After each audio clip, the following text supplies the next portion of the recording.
Su'aasha kale, Assalaamu calaykum Ustaad, magacaygu waa Faysal Maxamed, waxaan ahay ardada sida joogtada kugu xiran. Waxaan rabaa inaan ku weydiiyo su'aal, sidee baan kor ugu qaadi karaa xifdigaygii?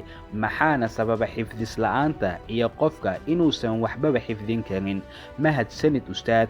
Su'aashani waxa ay soo noqotay 2 jeer, walaal kalena waxa uu qoray sidani: Assalaamu calaykum walaal, magacaygu waa Cabdixakiin Maxamed Axmed. Waxaan doonayaa inaad ii sheegto waxa igu adag xifdiga haddii ay noqoto Qur'aan iyo maadi. Maxaa sababa, maxaase daawo u ah? Mahadsanid. Sida asalka qof walba waa uu xifdin karaa wixii uu doono, balse waxaa kala duwan dadka halka ay ku sugan yihiin. Waxa ay doonayaan inay xifdiyaan saacadda, makaanka iyo qofka niyadiisa. wax walibana shay kasta uu ahaado si uu u hirgalo waxaa laazima in maskaxda qofka ay ka soo go'aan. Marnaba suurtagal ma aha qof stress uu ku furan yahay ama qof waxyaabo kale ka fakaraya in shay uu xifdiyo. Si kastoo qofka ugu celceliyo xitaa muddo kadib waa ay ka kala daadanayaan. Si kastoo tekniiga xifdiska dadku ay ugu kala duwan yihiin, haddana anigu khaasatan waxaan ku soo koobi karaa qofka ugu horeyn waa inuu niyeystaa in shaygani uu doonay inuu xifdiyo. Marka niyadiisu ay ka soo go'dana, wax walba oo maskaxda ku jirana waa inuu iska hilmaamaa.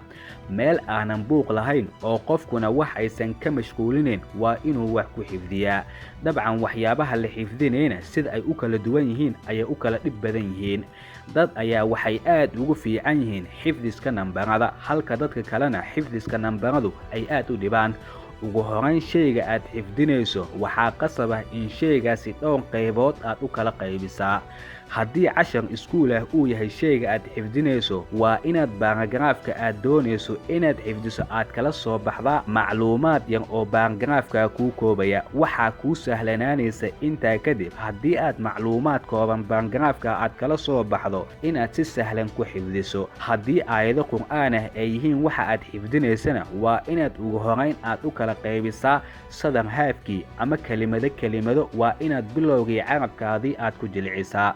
Tusaale, qofka ardayga ah ee Qur'aanka xifdinayo, beejka uu furaba waxaa ka hor imaanayo aayado badan oo ay ku jiraan erayo badan oo weligii hore uusan u maqlin. Sidoo kale isla boga qofka waxa uu ka helayaa aayado meelo kala duwan uu ku soo arki jiray, sida wallaahu samiicun caliim ama inna allaha yafcalu maa yashaa. Maadaama qofka kelimado ay u bisil yihiin ay ku jiraan boga ka hor inta uusan xifdinba, waxaa fiican kelimadaha adag ee ku cusub ee boga ku jira bilowgii ku dhawaaqistoodii waa in qofku iska saxo, carabkana uu ku celceliyo. Kadib qofka waxaa u sahlanaanaysa in uu xusuusto kelimad walba ee carabka uu ku jilcinay ee gaarka ahaa, erayada ku xigay in uu soo xasuusto. Sidaasina qofka hab degdeg ah ayuu Qur'aanka beejka uu rababa uu ku xifdin karaa. Aqoon-yahanadu waxa ay sheegaan qofka marka uu wax xifdinayna waa inuu isaga oo socsocda uu xifdiyaa, sida ayaana u wanaagsan. Maskaxda fadhisa waxaa ka fiican maskaxda socota xifdiskeeda.